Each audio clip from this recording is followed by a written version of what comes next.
Echocardiographic evaluation of aortic regurgitation demonstrated through multiple images. Echocardiogram in parasternal long axis view shows dilated left ventricle, left atrium, aorta and a small portion of the right ventricle, which is usually the outflow region.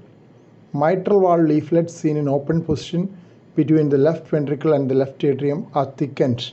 The large aortic regurgitation jet can be seen as a mosaic jet in the left ventricular outflow tract anterior to the anterior mitral leaflet.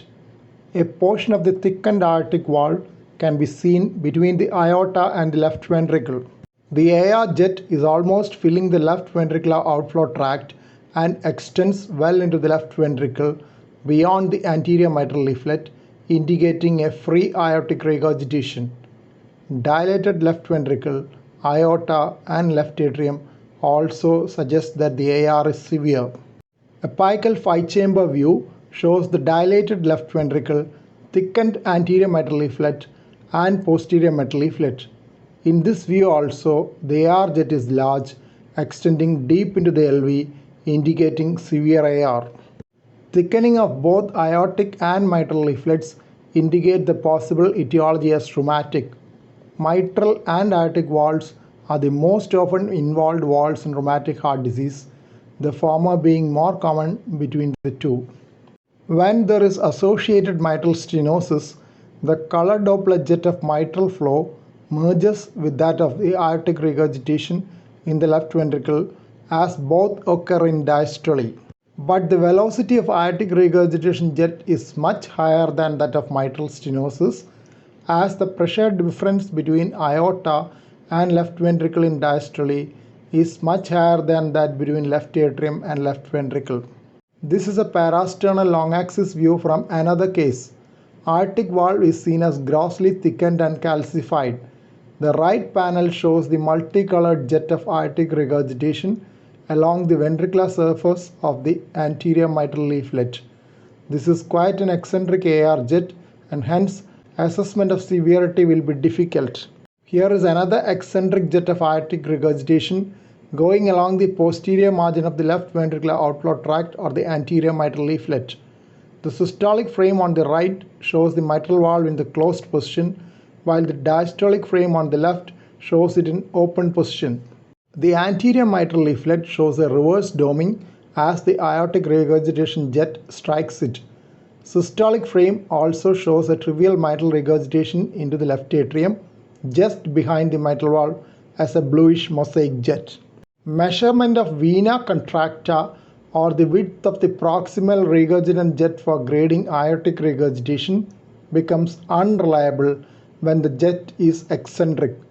In central jets, a jet width less than 0.3 cm is highly specific for mild AR, and a width more than 0.6 cm is highly specific for severe AR. Here we have both continuous wave Doppler and color Doppler imaging from apical 5-chamber view side by side. The right panel shows continuous wave of aortic regurgitation jet. Below the baseline, forward aortic flow is seen, while above the baseline, the tongue-shaped aortic regurgitation jet is seen. Apical 5-chamber view in the left panel shows color Doppler image of aortic regurgitation with a wide multicolored jet originating from the closed aortic valve into the left ventricle. From extent of the AR jet into the left ventricle, it is moderately severe AR. Parasternal long axis view showing a small AR jet. Such a small AR jet will be taken as trivial AR with no hemodynamic significance. Left atrium and left ventricle are not dilated. Trivial aortic regurgitation on Doppler interrogation from the apical 5-chamber view, which is seen as 2D image in the upper panel.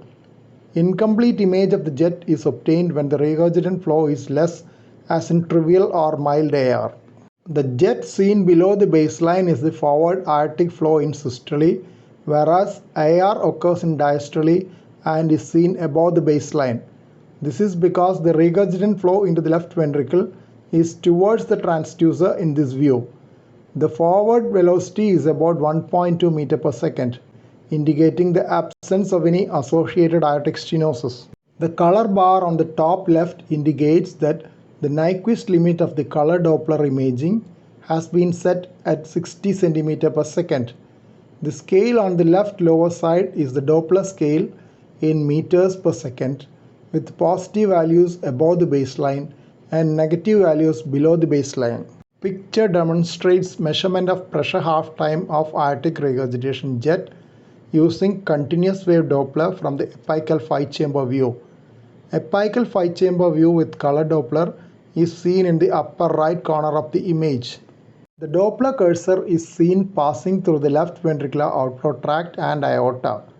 AR jet is seen as the positive tracing above the baseline. The peak velocity of the AR jet is shown as 4.7 meters per second. AR PHT is shown as 453 milliseconds. The AR deceleration slope is shown as 310 centimeters per second squared. Pressure half time is the time required for the peak pressure gradient to reduce by half, which will correspond to a decrease in peak velocity by a factor of square root of 2. PHT of a regurgitant jet depends on the severity of regurgitation and the compliance of the receiving chamber. If the compliance of the receiving chamber is low, the pressure in the receiving chamber rises rapidly and the pressure gradient decreases rapidly, leading to a steep slope of the Doppler tracing and a low pressure half time. This is the usual situation in an acute aortic regurgitation when the receiving chamber does not get much time to dilate and accommodate the regurgitant flow.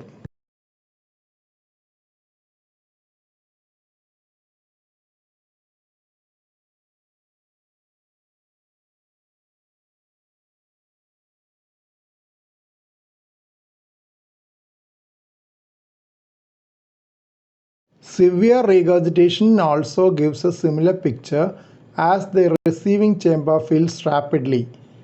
PHT measurement by Doppler echocardiography is useful in assessing the severity of aortic regurgitation. The severity of aortic regurgitation has been classified according to the pressure half time as follows: mild AR, PHT more than 500 milliseconds; moderate AR, PHT between 200 to 500 milliseconds; severe AR, PHT less than 200 milliseconds. As mentioned above, PHT depends on the compliance of the receiving chamber and hence it can be reduced by elevated LV diastolic pressure. On the contrary, it can be prolonged if the peripheral resistance is increased and when the aorta is dilated and having a higher compliance. Vasodilator therapy can reduce PHT in AR.